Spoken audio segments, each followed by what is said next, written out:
Standard 9 algebra. बच्चों, इस video में हम प्रैक्टिस सेट 3.3 करने वाले हैं। इस प्रैक्टिस सेट में एक मेन हेडिंग दिया हुआ है, that is divide the polynomials bye synthetic division method and linear division method. Actually जो हेडिंग है उसको मैंने थोड़ा शॉर्ट किया है, कुछ हेडिंग थोड़ा सा लेंथी था।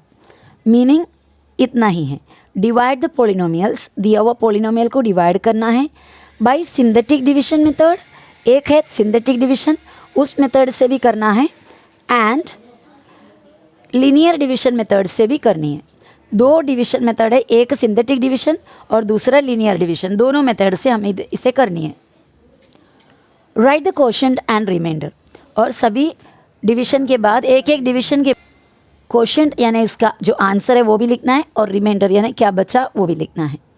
सो दोनों डिवीजन मेथड में सेम सम से देर आर 6 सम्स, पूरे 6 सम्स दे रखे हैं। हर एक सम को सिंथेटिक और लीनियर डिवीजन मेथड में करनी है, तो मैं ऐसा कर रही हूँ, पहले सभी सम्स को सिंथेटिक डिवीजन में कर रही हूँ।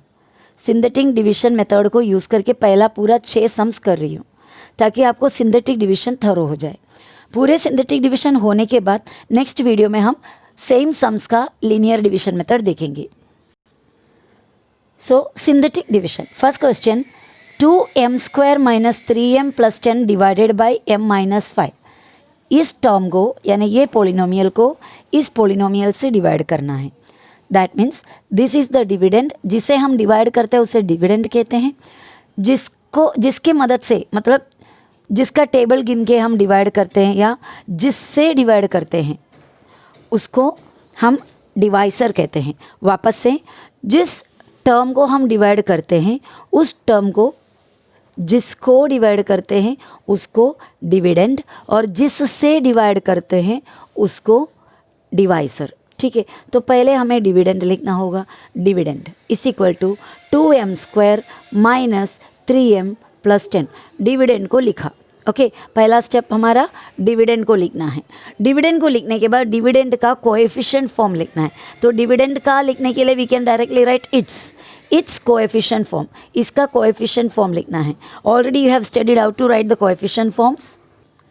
कोएफिशिएंट फॉर्म में लिखने के लिए पहले हमें देखना है, यहाँ पर m² है, उसके बाद m है, और उसके बाद कांस्टेंट है जिसमें अल्फ़ाबेट नहीं है। तो हमें ये पूरे पावर्स देखना है। m के ऊपर का नंबर 2, उससे एक कम करोगे तो 1। देखो ये m के ऊपर 1 है तो हम लिखते नहीं हैं, बराबर। और उसके बाद कांस्टेंट, देखो बिना m, इधर m के ऊपर 1 और इधर m के ऊपर 2, सभी ऑर्डर में है। That means it is in the standard form. m² यानी m का पावर 2 है, अभी 1 पावर चाहिए, 2 से एक कम 1 पावर, m के ऊपर इधर 1 पावर है, और उसके बाद 0 पावर। दैट मीन्स m या अल्फ़ाबेट या वेरिएबल नहीं होगा, तो constant single m double m, बराबर। तो इस तरह मिला। तो इसके अंदर का सभी कोएफिशिएंट को इस ब्रैकेट के अंदर कॉमा डालकर जब लिखोगे तो उसे कोएफिशिएंट फॉर्म कहते हैं। जैसे कि 2m² का कोएफिशिएंट क्या है, m, वो लिखा, पहले ब्रैकेट डालना है, उसके बाद कॉमा डालें, और नेक्स्ट टर्म है -3m। -3m में जो m का कोएफिशिएंट क्या है, -3। साइन के साथ, पॉजिटिव है तो पॉजिटिव साइन डालने की ज़रूरत नहीं पड़ती, लेकिन नेगेटिव है तो नेगेटिव साइन डालना है। तो -3, अल्फ़ाबेट छोड़ के बाकी लिखना है उसको। उसके बाद भी कॉमा। नेक्स्ट टर्म है हमारा 10, उसमें तो लेटर है नहीं, अल्फ़ाबेट नहीं है, तो वो वैसे ही। तो 2, -3, 10। देखो ये 2 और ये -3 और ये 10, इन सभी को कॉमा डालकर ब्रैकेट के अंदर लिखते हैं, तो हम कहते हैं इसको कोएफिशिएंट फॉर्म। तो ये डिविडेंड हुआ, ये डिविडेंड का कोएफिशिएंट फॉर्म। अभी डिवाइसर कौन है देखना है। डिवाइसर है m-5, किससे डिवाइड करनी है, m-5 से, तो that is the divisor. Divisor is equal to m-5। इसके बाद चाहे तो आप एक स्टेप लिख सकते हो, ये जो m-5 में जो कांस्टेंट है उसका साइन क्या है, -5, उसका ऑपोजिट आपको लेना है एक्चुअली। तो मैं वो लिख रही हूँ, ऑपोजिट ऑफ ये जो डिवाइसर के अंदर का जो कांस्टेंट नंबर -5 का ऑपोजिट होता है +5, +5 का ऑपोजिट होता है -5, +7 का ऑपोजिट होता है -7, इसी तरह -7 का ऑपोजिट होता है +7। तो यहाँ पर -5 था, उसका ऑपोजिट। ये स्टेप अगर नहीं लिखा तो भी चलेगा, it's not a compulsory thing. पर हमें समझना चाहिए कि इधर -5 है तो हम उसके ऑपोजिट आगे यूज़ करेंगे। तो इस तरह हमने डिविडेंड लिखा, डिविडेंड का कोएफिशिएंट फॉर्म किया, डिवाइसर लिखे, डिवाइसर में जो कांस्टेंट नंबर है लास्ट वाला वो नंबर का ऑपोजिट भी फाइंड आउट कर लिया 5। अभी हम सिंथेटिक डिवीजन यूज़ करने जा रहा है। तो बाय सिंथेटिक डिवीजन ये जो कोएफिशिएंट्स थे, जो डिविडेंड का कोएफिशिएंट फॉर्म है, उसको यहाँ पर दूर दूर लिखना है कि enough distance between each and every term, एक एक नंबर के बीच में इनफ डिस्टेंस रखो। जैसे कि इधर वापस से मैं करके दिखाती हूँ। 2 एक कोएफिशिएंट, दूसरा -3 थोड़ा गैप रखे और उसके बाद 10। उसके बाद स्केल यूज़ करना आप ज़रूर। स्केल को यूज़ करते हुए यहाँ पर एक लाइन बनाना है और यहाँ पर भी थोड़ा सा गैप, एक लाइन का गैप छोड़कर यहाँ से आप और एक लाइन बनाना है। ऑलरेडी मैंने यहाँ पर किया हुआ है, फिर भी आपके सामने मैं करना चाहूँगी क्योंकि आपको ईजिली समझ में आ जाए। ये इतना लिखने के बाद हम क्या करेंगे, ये जो ऑपोजिट ऑफ -5 हमने लिखा ना, इस -5 का ऑपोजिट दैट इज़ 5, ये नहीं लिखा तो भी आप सोच लेना यहाँ पर m-5 है तो आपको यहाँ पर +5 डालनी है। ओके, उसके बाद इस 2 को नीचे लाइए। अब इन दोनों को इंटू करो, 5 2s या 2 5s 10, वो यहाँ पर लिखेंगे। अब इनका दोनों का कैलकुलेशन करना है। ये -3 है, +10, दोनों का साइन अलग अलग है, ये नेगेटिव है ये पॉजिटिव है। जब अलग अलग साइन है तो क्या करेंगे, सब्ट्रैक्शन। सेम साइन है तो क्या करेंगे, एडिशन। तो यहाँ पर हम सब्ट्रैक्ट करेंगे, 10 में से 3 गया 7, और बड़ा इनमें से कौन सा है 10, उसका साइन क्या है, पॉजिटिव, तो इसका भी साइन पॉजिटिव रहेगा। पॉजिटिव साइन है तो हम डालते नहीं हैं।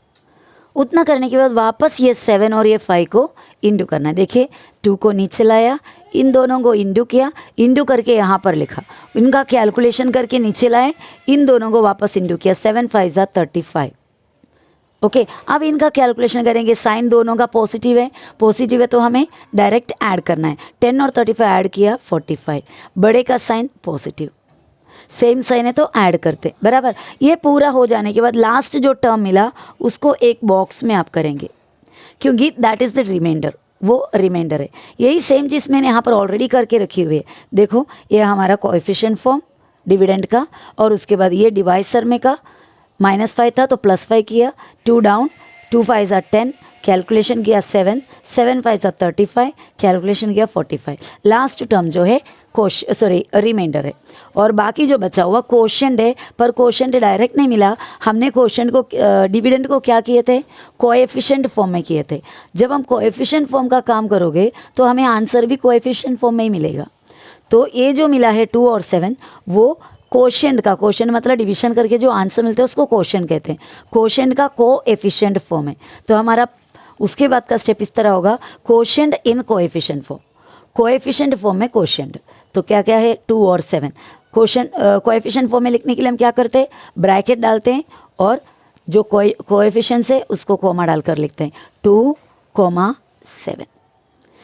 अब ये कोएफिशिएंट फॉर्म हो गया। अभी असली कोशेंट लिखना है, अल्फ़ाबेट या वेरिएबल क्या है इसके अंदर। अभी हमें ये कोशेंट इन कोएफिशिएंट फॉर्म हमने लिखा, इसका मतलब है कोशेंट कौन से फॉर्म में, कोएफिशिएंट फॉर्म में। अभी ये दो वर्ड में कन्फ्यूजन नहीं होना, कोशेंट मतलब डिवीजन करके जो आंसर मिलता है उसको बोलता, कोएफिशिएंट मतलब जो ये देखो अभी इसमें अल्फ़ाबेट है, अल्फ़ाबेट या वेरिएबल के पहले जो नंबर होते हैं उसको कोएफिशिएंट कहते हैं, ठीक है। तो अभी असली कोशेंट लिखना है। तो हमारा क्वेश्चन जो दिया था उसमें का वेरिएबल था m, बराबर। ये देखो ये क्वेश्चन है डिविडेंड, उसमें m वेरिएबल दिया हुआ है, तो हमारा आंसर भी m वेरिएबल में होना चाहिए। तो कोशेंट इज इक्वल टू, ये जाएगा कांस्टेंट टर्म, ये जाएगा सिंगल। देखो जितने भी कोएफिशिएंट हैं, सपोज समझो कि एक कोएफिशिएंट फॉर्म दिया है 4x⁵5 0, सॉरी कोएफिशिएंट फॉर्म दिया है ना, लाइक दिस 4 0 0 3 ओके 5, ऐसा। तो इस तरह एक कोएफिशिएंट फॉर्म मिला। इसको किस तरह हम नॉर्मल में यानी index form, this is coefficient form, ये है कोएफिशिएंट फॉर्म। बच्चे ये सम का हिस्सा नहीं है, मैं अलग सा बता रही हूँ क्या है कोएफिशिएंट फॉर्म और क्या है उसका इंडेक्स फॉर्म, ये बता रही हूँ। तो आपको ये सम के अंदर नहीं लिखना है, जितना भी मैं ये जो ग्रीन कलर में लिख रही हूँ। तो कोएफिशिएंट फॉर्म हो गया ये 4 0 0 3 5।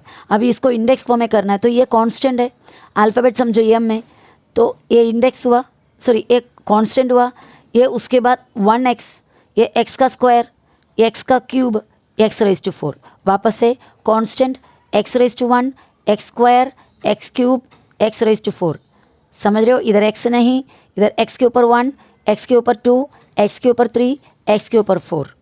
ओके, तो हम लिखेंगे 4 एक्स रेज टू 4, ये है 0 x cube plus 0 x square plus 3 x plus 5। इसको ये दो टर्म को लिखने की ज़रूरत नहीं है, डायरेक्ट भी हम कर सकते हो, जैसे 4 एक्स रेज टू 4, ये 4 वाला, ये 3 वाला, ये 2 वाला, ये दोनों में 0 है छोड़ दिया, और ये सिंगल वाला दैट मीन्स प्लस 3x और लास्ट वाला प्लस 5। इस तरह हम कोएफिशिएंट फॉर्म और इंडेक्स फॉर्म एक दूसरे को कन्वर्ट करते हैं एक दूसरे में से, ठीक है। तो वापस देखते हैं, तो ये कांस्टेंट हो गया, ये सिंगल m हो गया, तो 2 के साथ m प्लस प्लस इधर है प्लस 7, ये हुआ हमारा कोएफिशिएंट कोशेंट, और रिमाइंडर हमें बॉक्स में मिला था, that is the remainder, 45 is the remainder. Okay, this is how the sum is done in synthetic division method. Question number 2, x raised to 4 plus 2x cube plus 3x square plus 4x plus 5. This is the dividend, और किससे divide करना है, x plus 2 से, तो ये हुआ divisor. पहले हम लिखेंगे dividend, dividend is equal to जो दिया हुआ है सेम टर्म लिखा, वो लिखने के बाद आपको कोएफिशिएंट फॉर्म लिखना है उसका, so it's coefficient form is equal to bracket डालने के बाद यहाँ पर चेक करना है हर एक टर्म दिया हुआ है क्या, ये कांस्टेंट है इसमें x नहीं है, यहाँ पर x के ऊपर 1 है बराबर, और यहाँ पर x square x cube x raise to 4, सभी टर्म से देखो 9x दैट मीन्स 0x 1 2 3 4, कोई भी टर्म यहाँ पर खाली नहीं है, सो ये डायरेक्टली हम इसका कोएफिशिएंट फॉर्म लिख सकते हैं। It's coefficient of physical to bracket डालने के बाद यहाँ पर 1, वो 1 इधर लिखा, कोमा, यहाँ पर 2 है, कोमा, यहाँ पर 3 पॉजिटिव है इसलिए इधर साइन डालने की ज़रूरत नहीं, अगर इसमें से कोई नेगेटिव होता तो हमें इधर नेगेटिव भी साथ में लिखना पड़ता, तो 2 और ये 3 है पॉजिटिव, कोमा 4 कोमा 5। अभी हमें डिवाइसर लिखना है, डिवाइसर है x प्लस 2, डिवाइड करना किससे है, x प्लस 2 से। उसके बाद मैंने यहाँ पर एक स्टेप बोली, वो ज़रूरत है तो आप लिख सकते हो, x प्लस 2 में जो कांस्टेंट है वो पॉजिटिव 2 है, तो उसका ऑपोजिट है negative 2, so you can write like this, opposite of 2 is equal to -2, okay, if it is required. Now synthetic division हम करने जा रहे हैं, ये पूरे जो कोएफिशिएंट्स है उसको दूर दूर लिखा, 1 फिर ये 2 और ये 3 4 और 5, काफ़ी डिस्टेंस में लिखना है, बीच में कोमा नहीं डालनी है। कोएफिशिएंट फॉर्म में ब्रैकेट में लिखोगे तो कोमा डालना है, लेकिन सिंथेटिक डिविजन के लिए लिखोगे तो कोमा नहीं डालना है, गैप बहुत ज़्यादा चाहिए। और उसके बाद ये -2 जो है यहाँ पर लिखा, उसके बाद क्या करना है, ये 1 नीचे और इन दोनों को इंटू, 1 को नीचे इन दोनों को इंटू, नाउ 1 नीचे 1 इंटू -2, पॉजिटिव नेगेटिव नेगेटिव, 1 2 ज़ा 2। अब इनका कैलकुलेशन करना है, एक पॉजिटिव 2 है और नेगेटिव 2 है, दोनों कैंसिल हो जाता है 0, क्योंकि दोनों का साइन अलग अलग है, तो सब्ट्रैक्ट करेंगे तो 2 में से 2 माइनस करके 0, 0 को कोई साइन नहीं होता। अब इनके दोनों के साथ मल्टीप्लिकेशन, 0 इंटू -2, 0 के साथ कोई भी नंबर इंटू करो 0 मिलेगा, तो 0 इंटू -2 हो गया 0 इधर। अब इन दोनों का कैलकुलेशन 3 और 0 कैलकुलेट करो तो 3 बराबर। अभी इन दोनों को क्या करना है, इंटू, 3 2 ज़ा 6, नेगेटिव पॉजिटिव नेगेटिव, तो 3 इंटू -2 हो गया -6। अब इन दोनों का कैलकुलेशन में ये पॉजिटिव और नेगेटिव, पॉजिटिव और नेगेटिव अलग अलग साइन है, तो माइनस करना है, 6 में से 4 माइनस किया 2, बड़े का साइन बड़ा 6 है, इसका साइन माइनस। उसके बाद वापस ये -2 इधर का और इसका इंटू करनी है, 2 2 ज़ा 4, नेगेटिव नेगेटिव पॉजिटिव फॉर्मूला। अब इन दोनों को कैलकुलेट करो, दोनों का साइन पॉजिटिव है तो ऐड करेंगे, मतलब दोनों का साइन सेम है तो ऐड करेंगे, 5 और 4 ऐड किया 9, बड़े का साइन बड़ा 5 है, उसका साइन पॉजिटिव है, तो आंसर में भी साइन पॉजिटिव। उसके बाद ये पूरा डिविजन सिंथेटिक हो गया, और उसके बाद हमको लास्ट टर्म को बॉक्स में डालना है, because the last term whatever we are getting is the remainder. इस तरह अभी बाकी जो बचा 1 0 3 -2, ये हमारा आंसर का कोएफिशिएंट का हमारा कोशेंट यानी आंसर, डिवीजन करने के बाद जो आंसर मिलता है हमारा कोशेंट का कोएफिशिएंट फॉर्म है, ये 1 0 3 और -2। तो हमारा नेक्स्ट स्टेप होगा कोशेंट इन कोएफिशिएंट फॉर्म, कोशेंट यानी आंसर, डिवीजन का आंसर कौन से फॉर्म में, कोएफिशिएंट फॉर्म में। ब्रैकेट डालोगे कोएफिशिएंट फॉर्म लिखने के लिए, 1 0 3 और -2 कोमा कोमा, ये नहीं लिखना क्योंकि ये रिमाइंडर है।